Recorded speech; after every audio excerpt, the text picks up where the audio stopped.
Bonjour, c'est Amélie et nous voici à la fin de ce deuxième mois de ce programme, ce cheminement sur 3 mois pour exprimer et vivre son empreinte. Alors un deuxième mois qui est consacré à la prise de parole en public, après un premier mois d'exploration plus intérieure et personnelle de comment nous nous positionnons dans notre empreinte et dans le monde. Cette deuxième partie de prise de parole en public où on exprime son empreinte.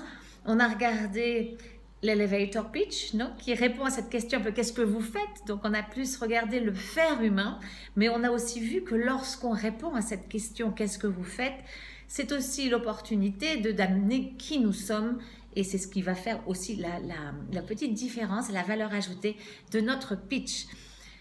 Deuxième technique très importante, c'est toujours se réaligner avec son message et focaliser sur le message. On ne parle pas en public pour rechercher la validation, pour se faire aimer. Alors oui, on aime être validé, on aime me plaire, on aime être aimé, mais à partir du moment où on prend ça comme objectif, lorsqu'on se lève pour présenter, lorsqu'on fait un discours, qu'est-ce qui se passe? On se retrouve dans des états de stress monumentaux et puis on n'est plus dans notre empreinte, dans partager, exprimer cette empreinte. Donc, le message, c'est que ce besoin d'être aimé, de plaire, de valider, on le met de côté, on se reconcentre sur son message et la plupart du temps, l'heureuse conséquence d'être vraiment dans le don de son message va nous récompenser avec beaucoup d'affection, beaucoup d'appréciation et de validation. D'accord? Mais ce n'est absolument pas l'objectif de partager notre message. Troisième technique, la semaine dernière, c'était faites-le, faisons-le maintenant. Voilà, parlons maintenant, partageons ce message maintenant. Alors vous allez me dire, oui, mais comment est-ce qu'une coach de prise de parole en public nous dit de ne pas nous préparer? Non, je ne vous dis pas de ne pas vous préparer, bien sûr, préparons-nous, répétons, mais s'il n'y a pas le temps, si on attend toujours de connaître toutes les techniques de prise de parole en public, si l'on attend d'avoir confiance en soi, si l'on attend ce moment qui n'arrivera jamais, c'est un peu comme on dit, bon, ben, je vais attendre d'avoir un travail fixe, d'avoir ceci, d'avoir cela pour avoir des enfants, et puis de toute façon, les enfants arrivent quand c'est le moment, et c'est pas celui qu'on avait pensé qui était le meilleur moment, ou alors on les a jamais parce que le moment n'est jamais parfait. Ok, ben, c'est la même chose. C'est la même chose. Donc, on arrête de repousser, on se lance, on y va. La confiance va venir en parlant. Et puis, vous allez aussi, du coup, avec l'expérience, pouvoir valider, expérimenter ces techniques que je vous partage, des techniques que d'autres vous partagent. C'est par la pratique. Hein? Nous savons tous parler, vous savez parler. Donc, ce qui vous manque, c'est cette confiance. Et c'est allez hop, j'ose et j'y vais. Le constat était clair aussi la semaine dernière, au vu de l'actualité, et bon, il y en a encore aussi cette semaine à pleurer et à se sentir très bouleversé. Le monde nous demande à grands cris de partager ce message, notre message, tout de suite. Ok? Troisième, ça c'était la troisième technique pour une prise de parole efficace, en confiance, pour exprimer son empreinte. Et aujourd'hui, je vais vous partager une technique qui a deux conséquences, je dirais, heureuses. La semaine dernière, samedi dernier, j'étais à Barcelone pour le lancement de l'association des conférenciers professionnels d'Espagne. Donc, j'étais la conférencière et j'ai demandé à un moment à l'audience qui dans le public avait déjà eu le trou, la perte de mémoire et ne savait plus ce qu'il devait dire. Bon, alors je crois que 90% ont levé la main, peut-être que les 10 autres pourcents ne parlaient pas beaucoup encore en public ou n'ont pas osé lever la main ou ne se souvenaient plus de ce dernier moment où ils ne savaient plus ce qui se passait. Alors quand on fait sa présentation devant l'équipe ou quand on fait un discours ou même lors de vidéos. Et c'est vrai que moi, il y a quelques années, le fait d'avoir un trou de mémoire, c'était une manifestation du stress.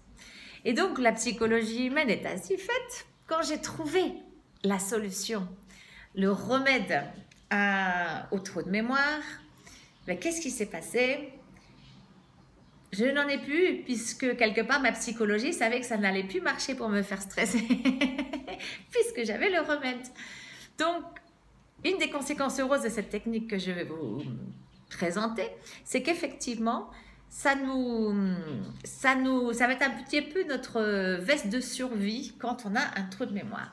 Et la deuxième conséquence heureuse, c'est que c'est une technique simple mais très efficace pour aider les gens à se souvenir et à mémoriser votre message.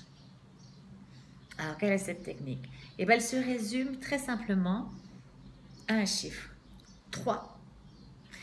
3 messages maximum. Les études de neurosciences, les études de psychologie sur le public, toutes ces études qui fleurissent ces dernières années sur la prise de parole, l'engagement avec le public, etc., arrivent toutes à une même conclusion. Plus de 3 messages, on n'y arrive pas. Et pourquoi? Parce que c'est vrai que notre mémoire ces dernières années a énormément évolué. En tout cas, si vous regardez ceux qui ont à peu près mon âge, souvenez-vous, il y a 20 ans, combien de numéros de téléphone vous connaissiez par cœur? Je ne sais pas, 20, 30, 40. Combien de répétitions nous fallait-il pour les mémoriser? 2, 3. Et puis aujourd'hui, combien de numéros de téléphone vous connaissez? Moi, de toutes mes formations, mes coachings ou mes interactions avec les gens, quand je posais cette question, les plus hauts scores, c'était 6 numéros de téléphone et c'est vraiment une minorité. Il y a même une dame un jour qui me dit, moi j'en connais 0, je dis, ah bon, pourquoi vous venez de changer de numéro de téléphone? Parce que moi, mon dernier numéro de téléphone, j'ai mis plus de 3 mois à le mémoriser. Et cette dame me dit, non, j'ai mon numéro de téléphone depuis 2-3 ans, mais maintenant comme on peut même, on secoue le téléphone et puis ça s'imprime, il y a des codes barres, il y a ceci, il y a les cartes de visite, donc elle me dit, j'ai même pas besoin d'apprendre mon numéro de téléphone. Donc du coup, une mémoire qui est différente, qui ne va pas retenir certaines choses, j'imagine qu'il y a d'autres choses qu'on arrive à mémoriser qu'on ne mémorisait pas avant. Et puis, une capacité de concentration très différente aussi, parce que quand on est habitué à être continuellement WhatsApp, Line, email, téléphone, ceci et ça vibre, on a même les montres maintenant qui vibrent, qui font des lumières pour nous dire qu'il y a des choses qui se passent. Même si tout ça s'est éteint et qu'on est en train d'essayer d'écouter quelqu'un, notre esprit est habitué à tout de suite être dans cette action. Donc, cette espèce de concentration en continu sur une même chose, c'est dur. Donc, cette technique des 3 messages maximum est, heureusement, malheureusement, enfin, est la technique qui marche pour que les gens arrivent à suivre votre discours, même si de 5-6 minutes, il faut, ça s'applique aussi. Et puis, pour surtout quand ils sortent de la présentation, se dire, voilà, tac, tac, tac. Ça peut être un message, ça peut être 2, ça peut être mais maximum 3. 1, 2, 3. Ça va être facile quelques jours après de se dire, tiens, oui, c'est vrai, elle a parlé de ça, elle a parlé de ça, elle a parlé de ça. Parce que plus, ça va être trop. Alors moi, je vous demande de le valider. Regardez-le. Les prochains discours, prochaines vidéos que vous allez regarder, regardez combien de points, combien de messages il y a dans la présentation. Et puis après, moi je le fais tout le temps, j'aime bien valider non seulement ce que je dis, mais aussi voir s'il y a une évolution, s'il y a des changements, ce qui marche pas. On apprend tous les jours, à chaque fois qu'on écoute, et même aussi à chaque fois qu'on parle. Donc écoutez les présentations et regardez immédiatement après, si la personne a dit 3 points, 4 points, 5 points, 6 points, 8 points, combien de points vous arrivez à mémoriser? Ok? Et à partir de combien de points ça commence à être difficile de se souvenir de l'autre point. Et ça va vous donner les indications pour vos présentations. Je ne vous dis pas de l'observer, je vous dis de l'observer avec de la curiosité, pas du jugement, mais pour apprendre vous, et éventuellement pour donner un feedback, si cette personne vous le demande, un feedback constructif, de dire, ben voilà, peut-être j'ai vraiment, le fait que tu n'avais que 3 points m'a vraiment aidé à mémoriser le message, ou peut-être conseiller à la personne de regrouper. Parce Parce que vous me dites, oui, mais moi, si j'ai 20 messages à passer, il faut que je les passe, parce que les gens attendent ça. Ben, on les regroupe dans 3 paquets, 2 paquets, avec une image associée, un concept, une métaphore ou un titre, un nom, enfin une couleur ou ce qu'on veut, pour que du coup les gens se souviennent, ah tiens, ça c'était bleu et rouge. Sous la partie bleue, il y avait toc, toc, toc, toc, toc, toc, et sous la partie rouge, toc, toc, toc, toc, toc, toc. Ok? Donc voilà.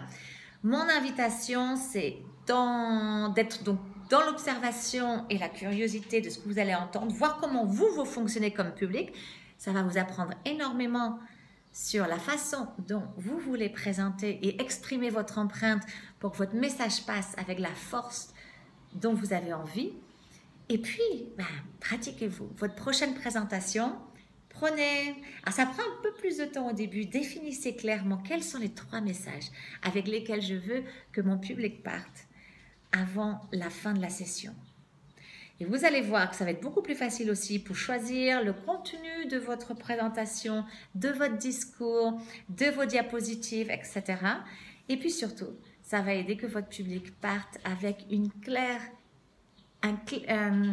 compréhension très claire de votre empreinte, de votre message. Voilà, ça c'est ma 4e technique de prise de parole en public pour exprimer son empreinte avec impact, avec passion. Et je vous retrouve la semaine prochaine. La semaine prochaine, on rentre en action pour vivre son empreinte. Si vous avez envie d'explorer un peu plus votre elevator pitch, vos capacités d'orateur, la confiance en vous quand vous parlez, la façon de structurer votre discours, n'hésitez pas à me contacter. On peut travailler ensemble sur un programme de coaching personnalisé. Et aussi, là, je vais vous annoncer dans les prochaines semaines la sortie de mon premier cours online. Alors, la première version va être en anglais et puis et ça va être, je pense, un outil très utile. Mais bon, l'avantage, c'est que vous pouvez le faire en français. Les indications seront en anglais pour l'instant, mais on y arrivera vite à aussi un programme en français et en espagnol. Et je pense que ce vont être des cours qui vont vraiment vous aider. Enfin, c'est pas que je pense, c'est que c'est l'objectif. Des formations online à votre rythme, mais avec un encadrement et puis vraiment un cheminement pour vous aider à exprimer cette empreinte de façon encore plus pétillante et impactante. Je vous retrouve mercredi prochain pour aborder ensemble comment vivre son empreinte. À mercredi prochain.